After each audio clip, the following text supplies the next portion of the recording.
So I think I may have stumbled upon one of the most underrated amber fragrances from the house of Histoires de Parfums, Ambre 114. Let's talk about what this smells like and how it compares to some of the other amber fragrances in my collection.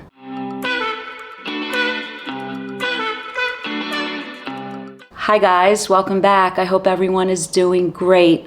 So today I want to talk about an amber fragrance that I sort of stumbled upon and one that I would consider to be highly underrated. I don't hear a lot of people talk about this. This is Ambre 114 by the house of Histoires de Parfums. And I've been really into amber fragrances. They're so warm and cozy for the fall and the cold season. And I have quite a selection of ambers that I talked about in one of my videos. Some of them are sweet, some of them are smoky, some of them are a little bolder, like Rania J's Ambre Loup. Le Lion by Chanel is a wonderful labdanum sort of centric amber fragrance that a lot of people love. But this one, Ambre 114, I sort of stumbled upon when I was purchasing some other fragrances from, I think, Fragrance By in Canada. And this half-ounce bottle sort of showed up at a very, very good price. And I sort of, in passing, heard some things about this fragrance. And I'm so glad that I added it to my cart, purchased it, because I really think it's underrated and I think it's a great amber fragrance. And the house of Histoires de Parfums is not a house that I'm super familiar with. I own one of the fragrances in the 2-ounce bottle, and this is 1889 Moulin Rouge. And I think this one and 1740, which I have a decant of, do have a lot of fans. But overall, I think the house is a bit underrated, and I definitely want to get my nose on some other fragrances that have been recommended by some YouTubers that I enjoy watching, like Rare Veni, and there's another one in the Rare collection. But basically, the house of Histoires de Parfums is what they call an olfactory library, with each fragrance that sort of tells a story, a narrative, and the bottles are, I guess, meant to mimic books on a bookshelf. These are two different sizes, obviously, but the shape is quite unique. One side is flat, and the other side would be the side that if you pair with other bottles of fragrances of the same size would look like books on a bookshelf. So I think that's pretty cool. And like I said, the one that I have is just the half-ounce bottle, which is a really great way to get to know a fragrance, and it's nice that there's that option. So let's talk about what this smells like. I've been wearing this a whole bunch, and I wore it today again as my scent of the day. I have the dry down here about 4 hours, I think, 4 hours in. And is this something super unique? Is this something that hasn't been done before? Probably not. It's an amber fragrance, but it's really nice and has its own unique qualities. And I feel like when I compare it to some of the other ones that I have here, I grabbed 3 ambers that I thought would be relevant to talk about, sort of give a reference point. I do think that this one is unique in its own right. So the notes in this fragrance, even though sometimes rattling off notes doesn't help me describe it and doesn't really help you to understand what this smells like, I will read off the notes because I want to point out what I get and what I don't get. So at the top, you have thyme and nutmeg, so it's a little spiced and aromatic. And then you have rose, you have patchouli, you have vetiver, you have cedar, you have sandalwood. And then at the base, you have the amber accord. There's also vanilla, and there's benzoin, and I think there's musk. I wouldn't describe this as a musky fragrance, but I will say that the rose and the patchouli, as well as the woody notes, they play a large part in this fragrance. And that's what distinguishes this one from some of the other ones that I have here, and that I also really enjoy wearing. I wouldn't say that this fragrance takes you on a journey. There is some movement for sure, but it's overall a little bit more on the linear side, I would say. It opens up a little differently than the way it dries down, but I wouldn't say that it takes you on some huge journey. And I think amber fragrances in general are sort of, some of them at least, are sort of predictable, but they each have their own nuances. And this one has its own unique nuances. So I have the dry down here, and I will apply a fresh spray so we could talk about what this smells like in the opening and how it moves and what I get as it dries down. So it opens sort of aromatic, and you definitely get that it's an amber right from the get-go.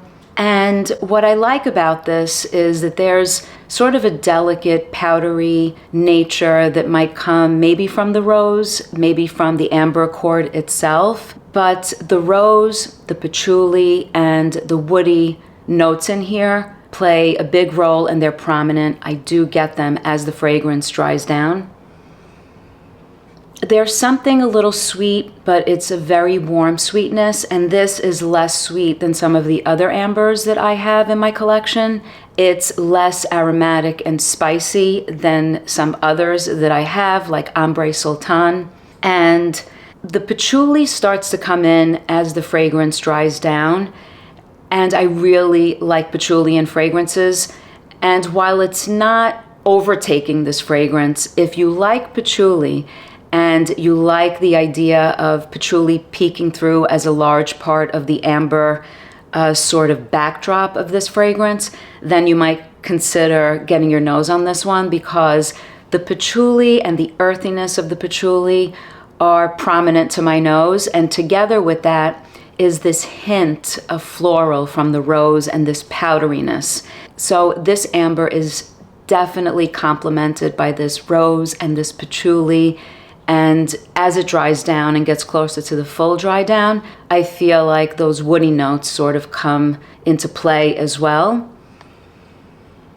Right now, I'm getting the floral touches and the powderiness, and there's no large amount of sweetness in here. So it's not too sweet, which I like. There's not an overabundance of sweetness, and it's a little bit dry.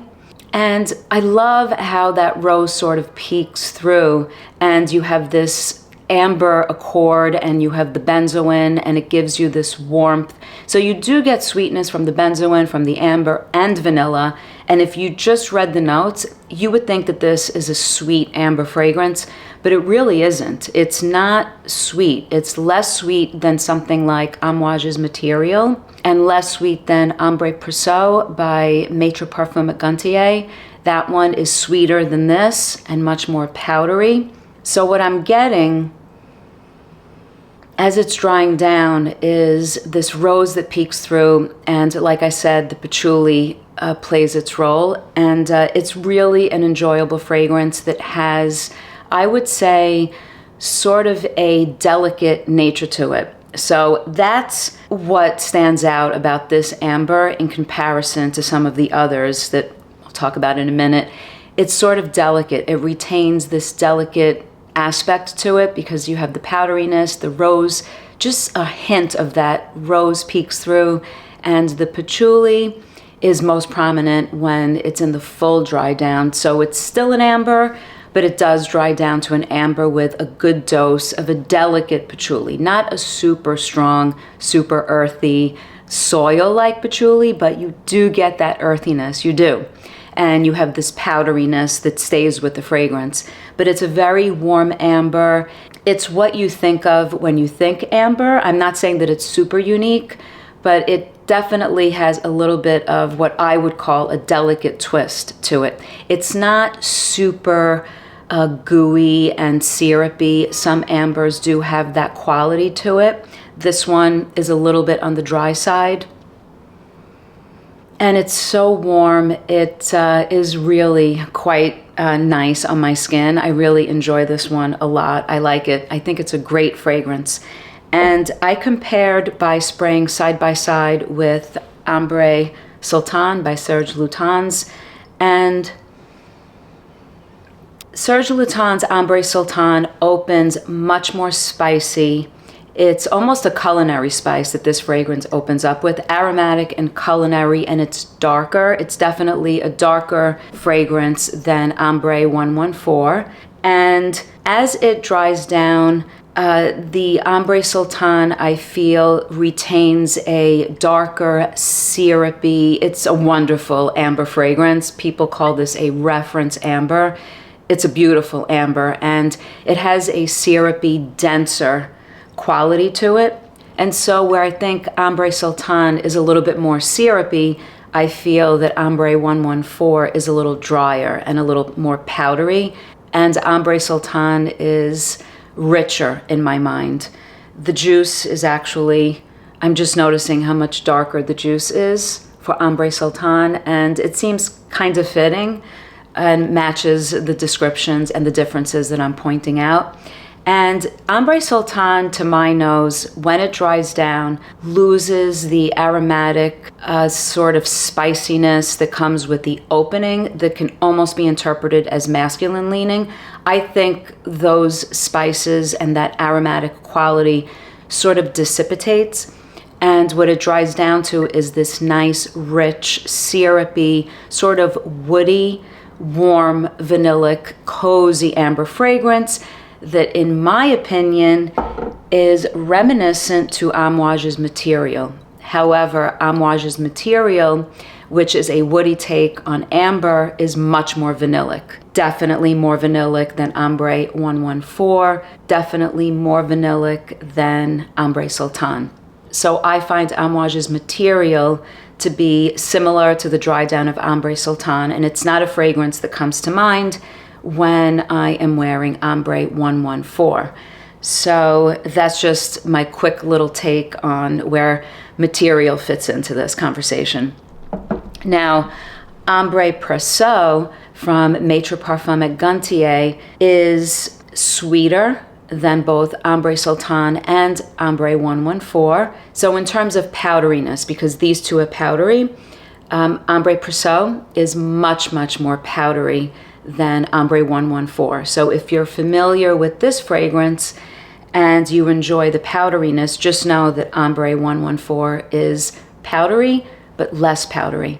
And Ambre 114 compared to Ambre Precieux is more floral because there's that rose that peeks through that I absolutely love. It's not a predominant rose, it's just a hint of a floral. And it has the patchouli, which is wonderful, while Ambre Precieux is more aromatic and sort of can give off a slightly masculine vibe because of it. It depends. I enjoy it. I love it. But it definitely has aromatic facets to it. So it's more vanillic, it's more powdery, and it's more aromatic, while Ambre 114 has the hints of rose and this patchouli that comes in that I love in the dry down. In terms of performance, I will say that I wish it lasted longer on my skin. After about 5 hours, it's hard to detect. I have to be honest. It is an eau de parfum concentration, as are the 3 other fragrances that I just mentioned. And it's really quite nice. And it is definitely worth getting your nose on. And what I also have to mention that I think definitely plays a role when we talk about fragrances and whether they are worth getting your nose on and worth having in your collection and even testing is the price point. So you can't ignore the price points of these fragrances. They are priced really well, and at discounters, they're even cheaper. So I can't even remember exactly what I paid for this, but on the official website, the half ounce is $50. I think I paid about $35. So how can you go wrong with paying $35? Now, obviously, if something doesn't smell good, it's not even going to be worth $20. But what I'm saying is that this is right there. In fact, I would say that this I like better than Material by Amouage. The other 2 fragrances, I feel that I can't say that I like it better than Ambre Sultan. I like both. They're different interpretations of an amber, so I do like having both in my collection. Ambre Sultan is also at a great price point. So one would never really have to spend the money that they charge for Amouage's material, which I do have in my collection and I do enjoy it. But in retrospect, I do think that it's a little bit too vanillic in comparison to some of the other ambers that I ended up getting my nose on and liking even more. So will I keep this in the long term, in the long run? I'm not sure, but it's here. It's a great fragrance. I'm not saying it's not. But something like Ambre 114 is definitely a great value for the money. Definitely a great value. So the 4-ounce bottle is $215 on the official website, and then there is a 2-ounce bottle for $135. So owning a 2-ounce bottle would totally make me happy with all the fragrances I have in my collection. I think that that's a great size, and I think the price point is wonderful for what you get. And I am totally enjoying this one, 1889. It's like a lipsticky sort of, I think there's iris in here as well, floral fragrance. It's really fantastic. 1740, I think, is loved by many people. I need to go from the decant to a full bottle of that one. And this one, the 1/2 ounce, is okay for now, but I would say that this is 100% full bottle worthy. Well, this is a full bottle, but a larger bottle. It's definitely worthy of a larger bottle. It's a wonderful fragrance. I think it's totally underrated, and it's really well done. And I think what sort of stood out to me as well, I should mention before I end the video, is that although I talk about the rose and the patchouli, what stands out to me is the way it's balanced. It's still an amber, so patchouli doesn't take over the fragrance. Rose is not taking over the fragrance. It's the balance that I'm enjoying. It's an amber with the warmth, and yes, you do get a little bit of sweetness, but the hints from the other notes in here, if you like patchouli and you like the powderiness of an amber fragrance, this has that powderiness with a hint of that floral. So when you compare fragrances side by side, you notice the difference the most.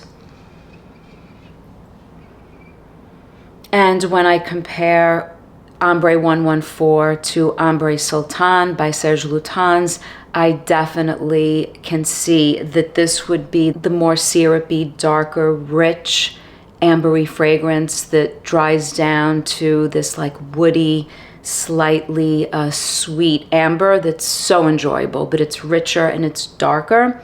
While this one is the amber that I would go to if I want something a little more powdery and delicate. It's a delicate twist while still giving you all the wonderful warmth that an amber gives you. So that is my take on what I think is an underrated fragrance.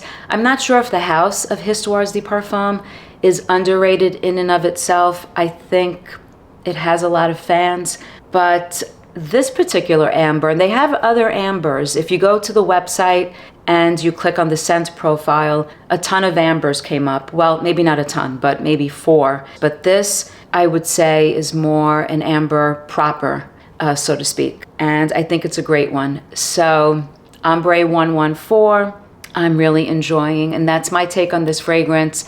Let me know in the comments if you guys have tried this, if you're familiar with this house or with this particular fragrance, and how you think it compares to some of the other ambers that I mentioned in today's video. As usual, thank you so much for watching, your comments, and your support. Until next time, bye guys.